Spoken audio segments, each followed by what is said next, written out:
Maybe speaking with an Australian accent would just make the world a happier place. And the king of observational mischief, Michael McIntyre himself, joins us now from London.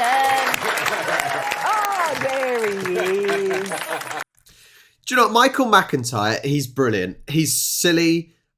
He's relatable. He doesn't use crude language. And he's just sort of the everyman that tells stories and you can laugh with. He's such a good character. And especially his mannerisms, his quick talking and things like that. He's so loved here. What an entrance. I was just unsure if it was you, that's all. I was just doing what I could with the chair here. It's the big reveal. How are you? It's my favourite programme in Australia. Yeah, right. Hey, Michael, your tour kicks off in 2 months now. Surely there's not a tougher crowd than, post-Christmas scathing Brits in midwinter. It's a tricky time to launch, isn't it? Well, that's why I'm coming to you, because you're so friendly. No, I absolutely love coming to Australia because it's so far that you're so grateful that I've come that I think you laugh harder in the hope that I'll return. Maybe that is why, people were so kind when we came to Australia because we've had to come so far. Maybe you guys appreciated it more. And that's why you were so awesome, generous, nice and friendly, just because we'd travelled halfway around the world. Maybe that's true.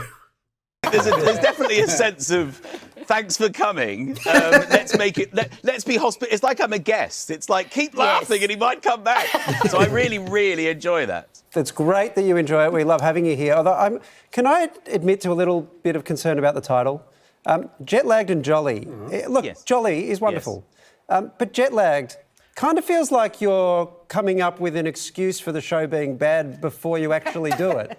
Quite wrong. Oh. Jet lag is perfect for me because I'm a morning person. So I wake up, I'm very funny between when I've got a coffee on the go in the morning.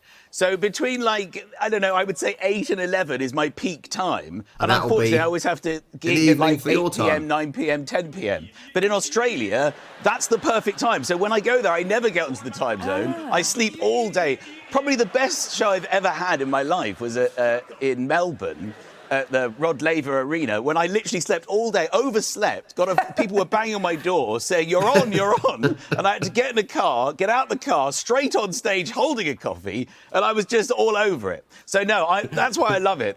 Jet lag is good for me. It's you hitting me at my peak time, which is the morning. Good to know. But that means I sleep all day. I've never seen Australia in the daylight. I don't even know if you have daylight. It might as well be Scandinavia to me. Perpetually dark.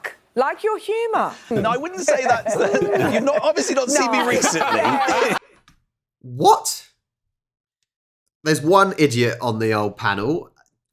Michael McIntyre doesn't have dark comedy. He's not that type of comedian. It's all about fun, looking at observations of life. It's not dark or anything like that.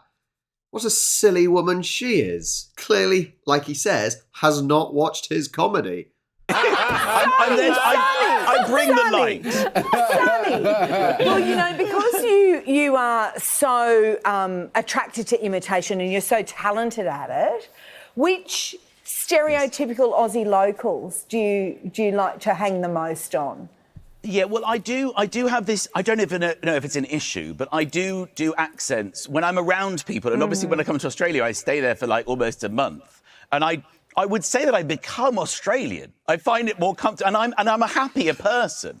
I like the way you talk. I like I like the pace of it. It's a lot slower than I'm used to speaking, so it makes me quite relaxed. It's quite good for my peace of mind. That is exactly how you speak. A lot slower. You kind of elongate your words. Whereas English people, I think we speak quite fast. Even now, I'm thinking, maybe I'm speaking too fast and I need to slow it down because the Aussies speak quite slowly and they make every word a lot longer. But it's so true. It's a happy language. It's a happy accent. And it's actually a joy to be around. And like Michael McIntyre is saying, I found myself sort of talking in a certain way that isn't what I normally speak. I also try and correct the words that you say wrong, like pasty. You say pasty, etc., etc. Data. But it's such a joyous accent. It really is. And it gives you more time to think of your next sentence. Do you know what I mean? So, because I'm rabbiting along all the time like this. I'm frantic in London, but over there, I'm just totally chill. Do you know what I mean? And I actually think the whole world would be a better place if everyone spoke with an Australian accent. That's my honest opinion.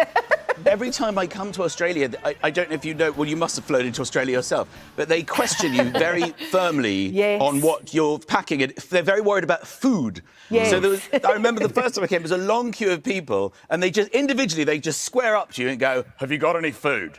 Have you got any food? And when it got to me, I was like, somebody help this man. He's obviously starving. Do you have anything to give him? I have some chewing gum. If he wants some chewing gum, maybe I could give you. Don't they feed you here? Don't they feed you? That didn't go down well. There was a full body search. Oh, hello. I do find people at airports, most of the time, actually some are lovely, but a lot of the time people at airports are a little bit grumpy. Maybe they must really hate their jobs because they are so grumpy sometimes. The people that do searches. Any food?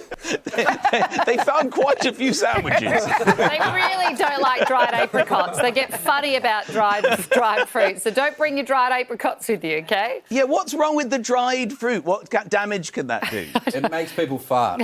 Okay, it's a flatulence issue. You're trying to keep flatulence. It's the foreign ozone layer. No, it doesn't deplete the ozone even further. Michael, obviously, you're one of the biggest comics in the world. I imagine you've had so many crazy offers to experience things and perform for weird people over the years. Do you have one that stands out that you're like, I can't believe I got to do that? We have this thing called the Royal Variety here, which is where I actually got my big break, where you perform for royals, because it's the Royal Variety show. I know you're big fans of the royals over there. I did it 5 times, I think. And the Queen never came to mind. She would always come to the ones in between. Yeah, I mean, it was like she was avoiding me, so I never got to actually meet the Queen. But I had Prince Charles every time, and now he's king. So, you know, I've done my groundwork now. Well, we should say to people that your 2019 tour of Australia sold out in 20 minutes. So if you want to catch Michael early next year, you need to book him now. Get onto our website. All the details are there. Well, there you Michael, it does amaze me that someone like Michael McIntyre is so popular in Australia. If it's sold out so quickly, it's interesting to know which comedians have broken the barrier outside of the UK. Like, does Peter Kay? He's just started touring again. We're seeing him in January next year. Has Peter Kay gone over to Australia? Lee Evans, he's retired now, but Lee Evans is incredible. Someone like him, has he gone over? But anyway, on the subject of the title, why the world needs to speak with an Australian accent. Like I said, it is a positive, joyous accent. And Michael does make a good point that by speaking a little bit slower, it gives you time to think about what you're going to say next. Whereas if you speak really quick, you sometimes slip up and say some silly things. Like I do occasionally. Anyway, thank you so much for watching. Are you going to go see Michael McIntyre live? I haven't seen him. I really need to. Make sure you like and subscribe, and I will catch you next time.